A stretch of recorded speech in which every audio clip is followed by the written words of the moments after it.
दोस्तों नमस्कार। मैं डॉक्टर मनीष सिंह। जैसा कि आप लोगों को विदित है कि हम लोग UPHESC असिस्टेंट प्रोफेसर के अंतर्गत यूनिट 7 का अध्ययन कर रहे हैं और उसी के तहत हमने कुछ टॉपिक कंप्लीट किए हैं और उसी में एक टॉपिक है मिथक। मिथक को हम लोग देखते हैं। तो चलिए अपना वीडियो शुरू करते हैं।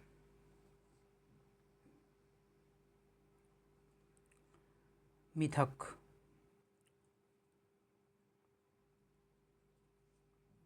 मिथक शब्द अंग्रेजी के मिथ शब्द से गढ़ लिया गया है। अंग्रेजी के मिथ शब्द से गढ़ लिया गया और उसका हिंदी प्रतिरूपण बन गया है मिथक। मिथ शब्द जो है का उद्भव यूनानी शब्द मिथास, ये प्रश्न पूछा जा चुका है। यूनानी शब्द क्या है? मिथास से हुआ है। इसकी उत्पत्ति कहाँ से हुई है? इसकी उत्पत्ति हुई है मिथास से, यूनानी शब्द से। और जो मिथक शब्द है वो इंग्लिश के मिथ का रूपांतरण है। इसका अर्थ मुंह से निकला हुआ। मिथास शब्द का अर्थ क्या हुआ? मुंह से निकला हुआ। अतः उसका संबंध मौखिक कथा से जुड़ गया, क्योंकि कथा भी सुनाई जाती थी। अब देखिए, कथा भी सुनाई जाती थी और मिथक भी मौखिक कथा से इसको जोड़ लिया गया। हिंदी में मिथक के लिए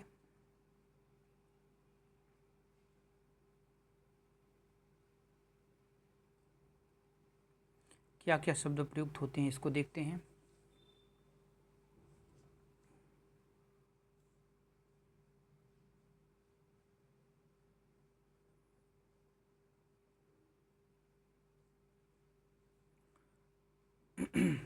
पुरावृत्त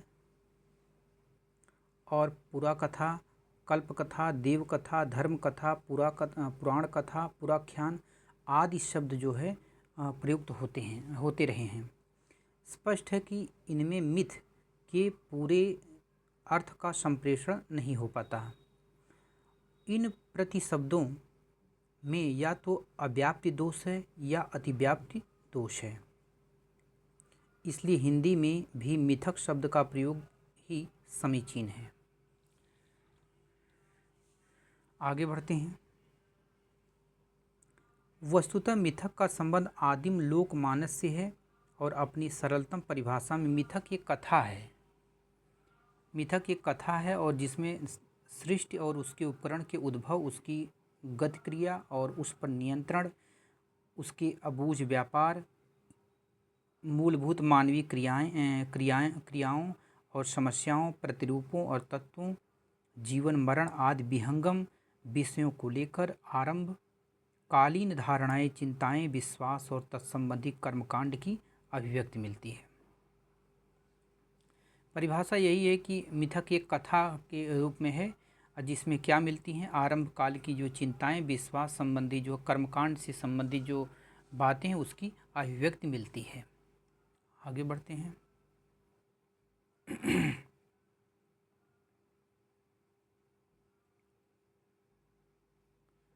यह कथा अपने निर्माण काल में तथ्य कथन के रूप में थी, किंतु अपने विकास क्रम में सामयिक दूरी के साथ प्रतीकार्थ प्रधान होती गई। मिथक में आदिम विज्ञान, धर्म, दर्शन, कर्मकांड सभी संश्लिष्ट रूप से।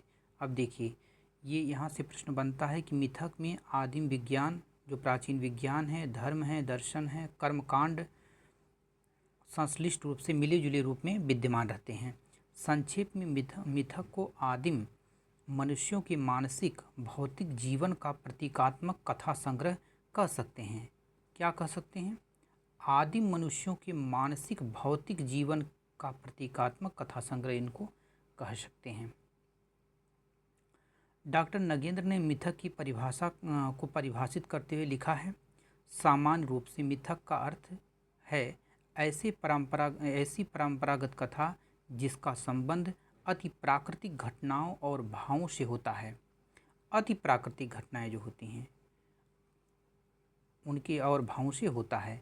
मिथक मूलतः आदिम मानव की समष्टि मन की सृष्टि है। आदिम मानव के समष्टि मन की सृष्टि है, जिसमें चेतन की अपेक्षा अचेतन प्रक्रिया प्रधान रहती है। अचेतन प्रक्रिया प्रधान रहती है, ये ध्यान रखना है। मिथक के उद्भव को लेकर विभिन्न विद्वानों ने विभिन्न संभावनाएं सामने रखी हैं। आदिम मानव प्रकृति की शक्तियों और व्यापारों के रहस्यों को पूरी तरह समझने और समझाने में असमर्थ होने के कारण अपनी कल्पना के माध्यम से उन्हें देवी देवताओं और अतिमानवीय शक्तियों का रूप दे देता था। और आरंभिक मनुष्य की ये कल्पित अतिमानवीय शक्तियाँ कालांतर में मिथक बनकर उभरी हैं। जो देवी देवताओं की कहानियाँ हैं, वो मिथक के रूप में है। आरंभिक मनुष्य की एक काल्पनिक अतिमानवीय शक्तियाँ कालांतर में मिथक बनकर उभरी हैं। इस प्रकार धार्मिक विश्वास तथा मिथक में अटूट संबंध है। धार्मिक विश्वास और मिथक में अटूट संबंध है। धार्मिक विधि विधान से जुड़ी आख्यानों ने भी मिथकों का रूप ले लिया है। जो पूजा पाठ करते हैं और जो कर्मकांड करते हैं, वो सब जो है ये मिथक के अंतर्गत ही आते हैं। इसके पीछे उन रहस्यमयी शक्तियों को तुष्ट करके विपत्तियों ने जन समाज की रक्षा करने की भावना प्रमुख थी।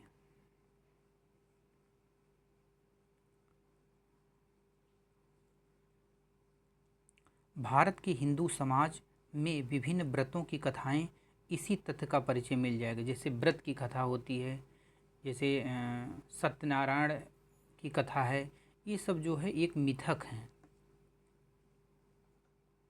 घरों घरों में जो कथाएँ पाई जाती हैं, मिथक के रूप में ही पीढ़ी दर पीढ़ी जो है ये प्रसारित होती रहती हैं। हिंदू समाज में विभिन्न व्रतों की कथाएं इस तथ्य का परिचय मिल जाएगा। अपनी आवश्यकता तथा स्थिति के अनुसार मनुष्य इन मिथकों को रूप भी देता रहा है। इसके माध्यम से सृष्टि के रहस्यों की व्याख्या भी करता रहा है। नृतत्व शास्त्री लेवी स्ट्रॉस कहते ने जो 1908 में हैं, उन्होंने क्या मिथकों के अध्ययन के माध्यम से विभिन्न आदिम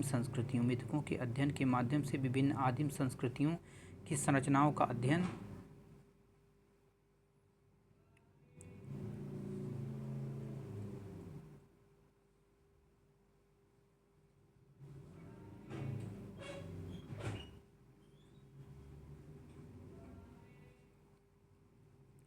तथा उनकी परस्पर तुलना भी की है। इस पर मिथक धार्मिक आख्यानों और कर्मकांड के रूप में संस्कृत के अंग मात्र नहीं है, कहीं कहीं पूरी संस्कृत की प्रकृति के परिचायक भी बन जाते हैं। दुर्खीम इमाइल दुर्खीम जो है 1858, 1917 तथा अन्य समाजशास्त्रियों ने माना है कि मिथक सामाजिक व्यवस्था के संरक्षण और संचालन के लिए गढ़े गए हैं। दुर्खीम ने क्या माना है कि मिथक जो है सामाजिक व्यवस्था के संरक्षण और संचालन के लिए गढ़े गए हैं।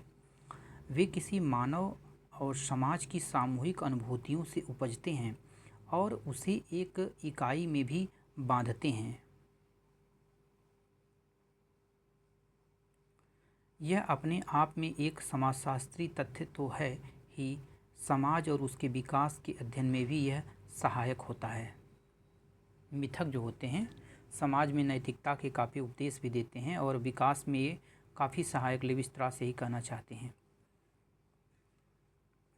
मनोविज्ञान और मनोविश्लेषण में मिथकों के अध्ययन को बहुत महत्व दिया गया है। इस संदर्भ में सिगमंड फ्रायड 1856 में इनका जन्म हुआ है, 1939 में इनकी मृत्यु हुई है। और जुंग 1875 में जन्म हुआ, 1961 के सिद्धांतों में कुछ अंतर है और आगे के मिथक संबंधी विवेचन में युंग के मत को अधिक मान्यता मिली। युंग के मत को अधिक मान्यता मिली। उनके अनुसार मिथक का जन्म व्यक्ति में नहीं बल्कि समूह के मानस में होता है। उन्होंने कहा कि मिथक का जन्म व्यक्ति में नहीं बल्कि समूह के मानस में होता है, और वह भी चेतन मन में नहीं, अचेतन मन में।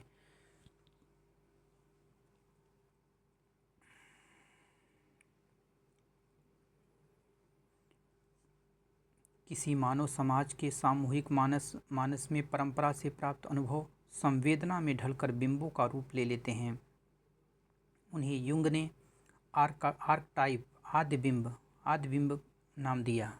ये इम्पोर्टेंट है, यहाँ देखना है। आद्य बिंब नाम इन्होंने युंग ने दिया।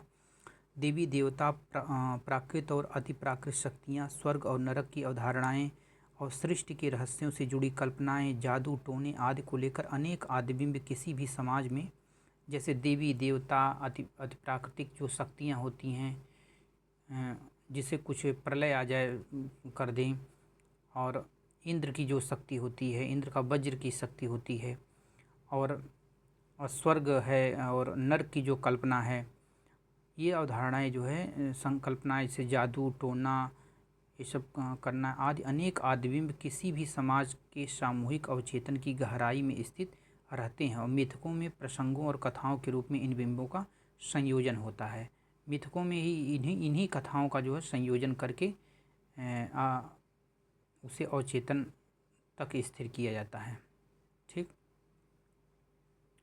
समाज के मानव तथा संवेदना से जुड़े रहने के कारण अवचेतन और विस्मृति के गर्भ में छिपे ये बिंब और मिथक उस समाज के व्यक्तियों की भावाभिव्यक्तियों में बार बार अनेक रूप में आते हैं। ठीक। साहित्य में भी इसलिए उन बिंबों को पुनरावृत्ति बार बार होती है। उनके माध्यम से उस जाति के मनोविज्ञान और मानसिकता का इतिहास भी सामने आता है। मिथक किसी भी संस्कृति की समझ और पहचान के लिए उपादेय हो सकते हैं, क्योंकि इनमें ज्ञानेंद्रियों के जटिल और वैविध्यपूर्ण और आद्य अनुभव पुंज निहित हैं। मानव समाज और उनके संस्थागत विकास रूपों के अध्ययन में मिथकों का अत्यंत महत्वपूर्ण योगदान रहा है।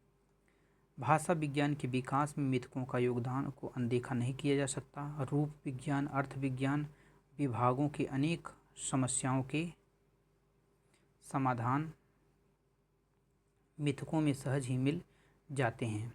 डॉक्टर जगदीश प्रसाद श्रीवास्तव के शब्दों में, मिथक मानव मस्तिष्क की विश्वव्यापकता और मानव मात्र की संरचनात्मक मूलभूत समानता के उद्घोषक हैं। विश्व और विश्व की वस्तुओं तथा इसमें रहने वाले प्राणियों के उद्भव से संबंधित मिथक सर्वत्र प्रायः एक जैसे हैं। देव रूपों और उनके नामों में मिलने वाली अद्भुत समानताओं के पीछे मानवीय मस्तिष्क की एकता ही है। इसका तात्पर्य यह नहीं कि देशगत और युगगत परिवर्तनों का मानवीय मस्तिष्क पर प्रभाव नहीं पड़ा करता। भौगोलिक और सामयिक स्थितियों के विभेद की छाप विभिन्न देशी और मिथकों में लक्षित होती ही है। कथ्य केवल यह है कि मानववादी विचारणा के प्रसार ने मिथक मानवीय समानता के सशक्त साक्ष्य प्रस्तुत करते हैं। अपनी इस व्यापकता और परिपूर्णता के कारण मिथक दर्शनशास्त्र, मनोविज्ञान, समाजशास्त्र और सांस्कृतिक नृविज्ञान और अन्य शैक्षिक विशेषीकरणों से जुड़े हुए हैं। मिथकों के महत्व और व्यापकता का आकलन करते हुए डॉक्टर जगदीश प्रसाद श्रीवास्तव ने आगे लिखा है कि मिथक संपूर्ण मानवता की शताब्दियों में सारभूत अनुभवपुंज हैं और अवचेतन में सुसुप्त होने के बावजूद वे प्रकृत रीत, नेता, नवीन विचार, यौन प्रवृत्ति, जनतंत्र और सामूहिकता और विज्ञान और मनोविज्ञान आदि सभी क्षेत्रों में हमारा प्रत्यक्ष रूप में नियमन करते हैं, हमें प्रेरित करते हैं और अभिव्यक्ति की दिशा देते हैं। कोपरनिकस ने सूर्य और मनुष्य का तादात्म्यीकरण करके खगोल विज्ञान में क्रांति को कैकुल ने सर्प मिथक का स्वप्न देखकर बेंजीन ढांचे का सूत्र ढूंढ निकाला। फ्रायड ने मनुष्य की आंतरिकता के उद्घाटन के लिए ओलिम्पस की मिथक की जगत के प्रतीकों का भंडार खर्च कर डाला। कामू ने सिसिफस के माध्यम से फूहड़ता की व्याख्या की। कई अत्याधुनिक भारतीय बुद्धिजीवियों को यह जानकर शायद आश्चर्य और दुख होगा कि समसामयिक बुद्धिजीवी मंडल का गौरव फ्रेंच काफ्का भी आत्मसिद्ध और अंतर्मुखी जीवन के अर्थ की तलाश में मिथक स्रोत के पास गया। तात्पर्य है कि ज्ञान विज्ञान के विविध क्षेत्रों में मिथकों का अत्यधिक महत्व है। मानव जाति की एकता, जीवन और जगत के प्रति आस्था और सभ्यता और संस्कृति के विकास में मिथकों का योगदान अप्रतिम है। मिथकों को सामान्यतः 3 हिस्सों में बांटा जा सकता है। एक है सृष्टि संबंधी मिथक, दूसरा है प्रलय संबंधी मिथक और तीसरा है देवताओं के प्रणयाचार संबंधी मिथक। विश्व की प्राचीन जातियों की पुराकथाओं में सृष्टि के विकास के संबंध में मिथकों का प्रयोग किया गया है।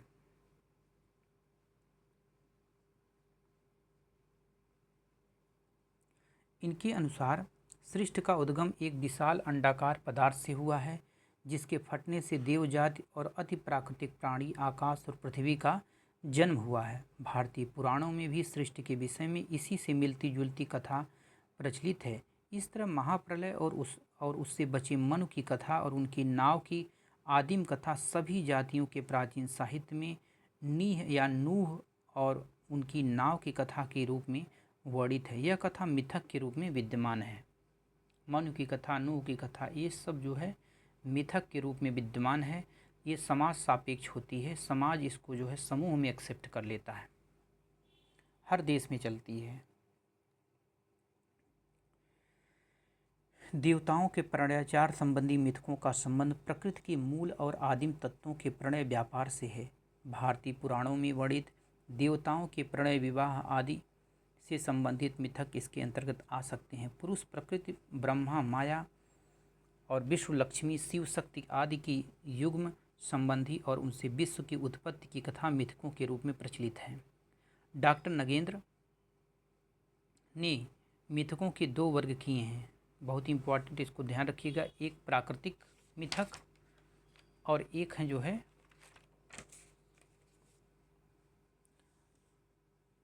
धार्मिक मिथक।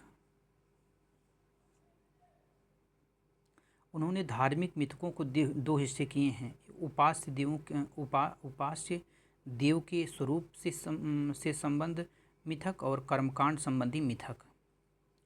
मिथक के अंतर्गत धर्म, लोक साहित्य और मानव विज्ञान, समाज विज्ञान, मनोविश्लेषण और ललित कलाएं ये सब आ जाते हैं। इसलिए मिथक आज भी आलोचना का एक सशक्त और महत्वपूर्ण और लोकप्रिय पहलू बनता जा रहा है। 20वीं सदी के मध्य में मिथकी समीक्षा के सिद्धांत और विवेचन के साथ ही कृतियों की परख मिथक की दृष्टि से की जाने लगी थी। साहित्य की समीक्षा के लिए अपनाए जाने वाले मिथक के तत्वों के विषय में डॉक्टर बच्चन सिंह ने रेने वे लेख का उदाहरण दिया है और निष्कर्ष देते हुए लिखा है कि मुख्यतः मिथकों में 5 तत्वों को साहित्य में ग्रहण किया जा सकता है, जैसे अति प्राकृतिक तत्व और अनुष्ठान, आख्यान और बिंब और प्रतीक। प्रसाद की कामायनी में अति प्राकृतिक तत्व के साथ अनुष्ठान भी ग्रहण किए गए हैं। ठीक। महाप्रलय की कथा थोड़े बहुत हेरफेर के साथ भारत के अतिरिक्त अन्य देशों और धर्मों में भी पाई जाती है। और निराला की राम की शक्ति पूजा अति प्राकृतिक। दूसरा अति प्राकृतिक तत्व क्या है? और निराला की राम की शक्ति पूजा अति प्राकृतिक तत्व अनुष्ठानों का विधान किया गया, जिसमें राम जो है कमल से जो है पूजा करते हैं, अनुष्ठान करते हैं, जिसमें जो है हनुमान जी उनकी मदद करते हैं। और वो अनुष्ठान जो माँ दुर्गा की शक्ति की जो है शक्ति की करो मौलिक कल्पना करो पूजन, जब तक न सिद्ध हो हे रघुनंदन, तो शक्ति की वो पूजा करते हैं, अनुष्ठान है, विजय के लिए के करते हैं। तो वो समाज में एक है मिथक बना हुआ है कि अगर शक्ति की पूजा की जाएगी तो कहीं ना कहीं जो है शक्ति जो है सत्य की तरफ अग्रसर होंगी। तो हनुमान का ऊर्ध्वगमन अति प्राकृतिक तत्व है। शक्ति पूजा के अनुष्ठान को उसकी प्रतीकात्मकता में सार्वभौम बना दिया है। अनुष्ठानों का प्रयोग आचार्य हजारी प्रसाद द्विवेदी के उपन्यासों में अधिक हुआ है। बाणभट्ट की आत्मकथा में अघोर भैरव की अवधारणा एक अनुष्ठान है, तो महावराह एक प्रतीक कथा बिंब है। मुक्तिबोध की कविताओं में मिथकी प्रतीकों और बिंबों का अनेकशः प्रयोग किया गया है। ठीक। और उनकी अनेक कविताएं जैसे भूत प्रेत, भैरव, पशु पक्षी, पेड़ पौधे, ओरांग उटांग आदि में विन्यस्त नया मिथक बनाती हैं। धरबीर भारती, कुंवर नारायण की कविताओं में भी मिथक को आधार बनाया गया है। तो ये सब चीज़ें थी। और